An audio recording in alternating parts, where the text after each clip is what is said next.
For the last 40 years or so, China has been steadily and systematically reshaping itself into a market economy. Whilst the popular narrative of China is as an authoritarian command and control state that watches everyone and oppresses everything, the reality is that China has been strategically building a technology infrastructure for a 21st century digital economy. In this week's Wiser newsletter, I take a look at what's going on with China's big tech crackdown. And I contrast the difference in approach between Beijing and Washington when it comes to policy decisions aimed at the big tech monopolies.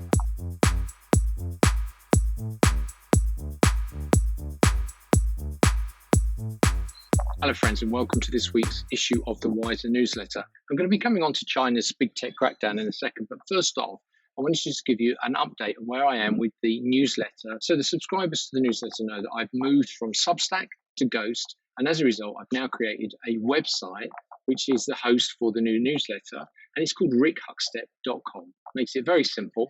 And on top of that, we've also added in a search facility. There's also a videos archive, and there's also an article section for the founder interviews that I do from time to time. Signing up to the Wiser newsletter is very easy, and there's two options. There's a free and there's a paid.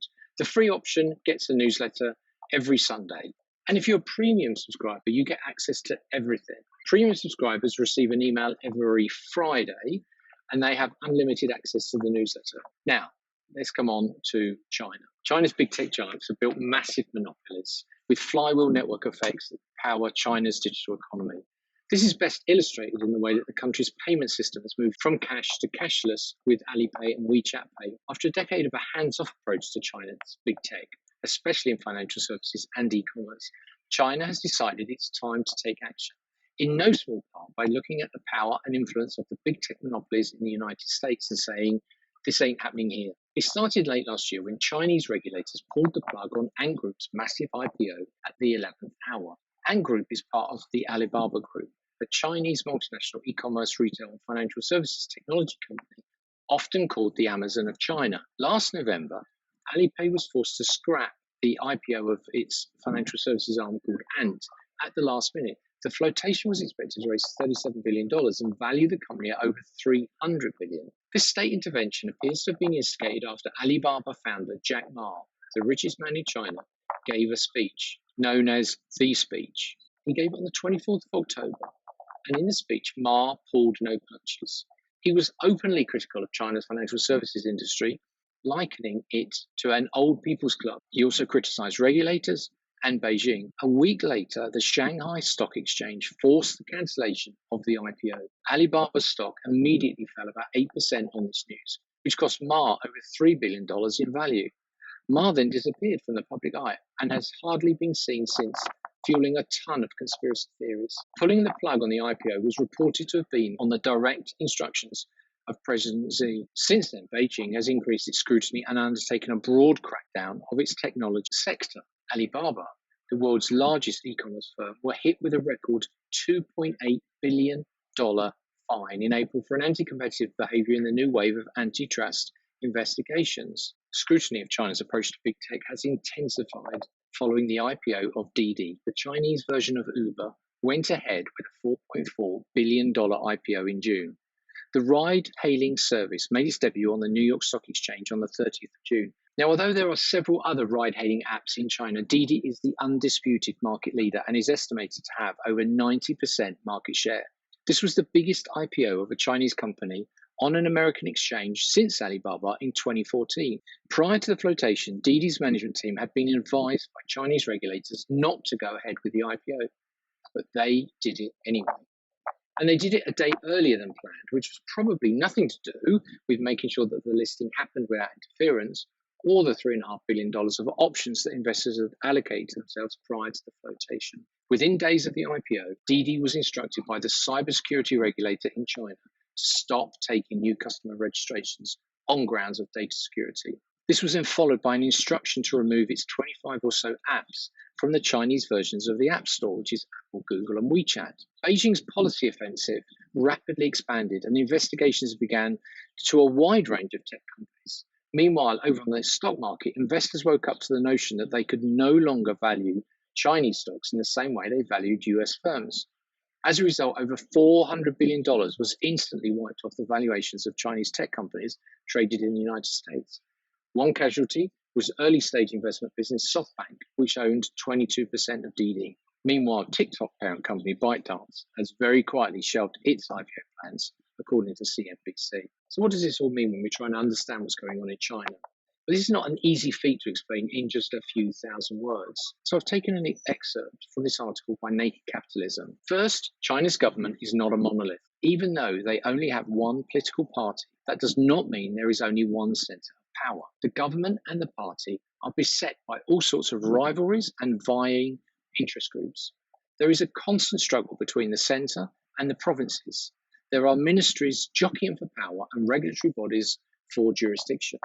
Some of that is on display here as the relatively new cyber agency has reportedly emerged as the arbiter of which tech companies can go public. When you add to this that 2021 is the 100th anniversary of the China Communist Party, thereby meaning it's a time for reflection on the past and defining new beginnings. Plus, there are renewed tensions with the United States over trade, especially in the tech sector. And then you have to take a look at what's happening in Hong Kong, as preparations to make this the gateway between China and the Western financial and economic markets continue to move forward. Now, Ray Dalio, the founder of Bridgewater Associates, the world's biggest hedge fund, wrote this week about China in an article on LinkedIn. He said, to understand what's going on, you need to understand that China is a state capitalist system, which means that the state runs capitalism to serve the interests of most people, and that policymakers don't let the sensitivities of those in the capital markets and rich capitalists stand in the way of doing what they believe is best for the most people of the country.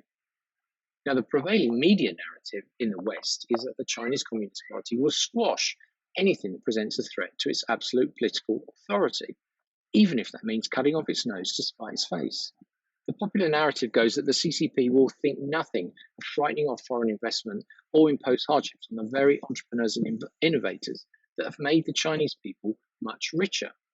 There was a side note, in 1990, 750 million people lived below the international poverty line in China. By 2016, this had fallen to around 7 million, or less than 0.5% of the population. Now, whilst there is no doubt that the CCP, like any other political party in power, will seek to protect its hegemony, it's not quite as simple as this power play narrative implies. Beijing has looked at the United States and the environment that big tech operates in and decided that this is not what it wants in its backyard. China is taking a series of proactive steps to move early, unlike the United States, where regulatory oversight tends to come way after the event, where tech firms are able to ignore laws and regulations that have been put in place to protect public interests. Uber and Robinhood are cases in point. The Uber model rode roughshod through existing ways of working, ignoring laws along the way as it expanded at pace. Fueled by a massive pile of investor cash, Uber's sole purpose was to establish market share and global brand domination. By the way, it failed in China because Didi gave Uber a taste of their own medicine and undercut them, and Didi bought Uber's China's business for them in 2016. Then you have the newly IPO'd trading app Robinhood. Their latest fine of $70 million is no more than a rounding error compared to Alibaba's recent fine of $2.8 billion. And you can find out more about what I think of Robinhood on this YouTube channel. Now, there are 3 areas of focus for China's big tech crackdown. Number one, antitrust. Alibaba was the first to fall foul of China's new focus on antitrust. The State Administration of Market Regulation, also known as the SAMR, is China's market watchdog, and they handed down the fine of $2.8 billion for anti-competitive behavior. Since then, 34 of China's big tech firms have all been given instructions to change their online behavior. And in just 3 months, since the April fine to Alibaba, SAMR has fined pretty much all of the 34 other tech firms that it has spoken to. There's no question that they mean business. Now, by contrast, the lawmakers in the United States seem hopelessly slow and ill-equipped to apply antitrust scrutiny to big tech. There are 2 issues that get in the way of antitrust in the United States. First, the laws were not written for a when the product is free market. US antitrust is based on price competition and wasn't intended for a monopolistic free-to-consumer market. I mean, after all, how do you judge Facebook or Google as anti-competitive when they're giving their products away for free? The second is the inability of largely aging American politicians to grasp the very basics of big tech, as illustrated by Republican Senator Orrin Hatch, who asked Facebook CEO Mark Zuckerberg, How do you sustain a business model in which users don't pay for your service? Senator, we run ads.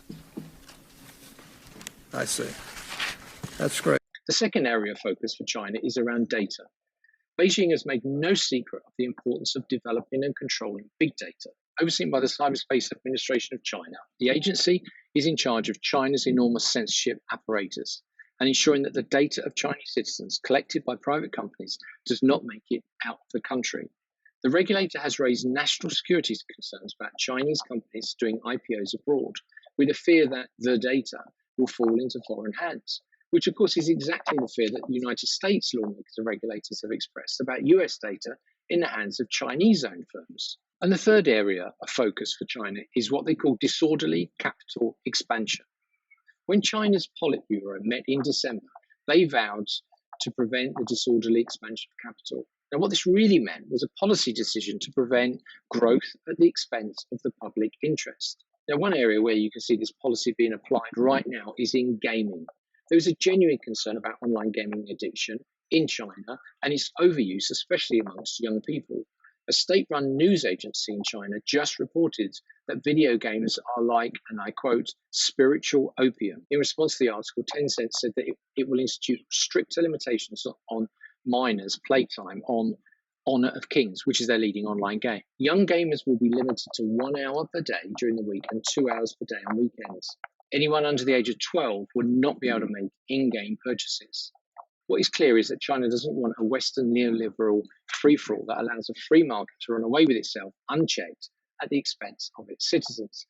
It may be ideologically unsavory to see this level of state interference, but the intention is to protect lives before livelihood with all of its Marxist overtones. To find out more about what's going on in China, I suggest you also watch this video with my interview with Richard Turin, where we talk about China's digitization of society, and particularly its move to a cashless society and setting the path for a move to central bank digital currencies or CBDCs. That's all for this week. I hope that you've enjoyed the video.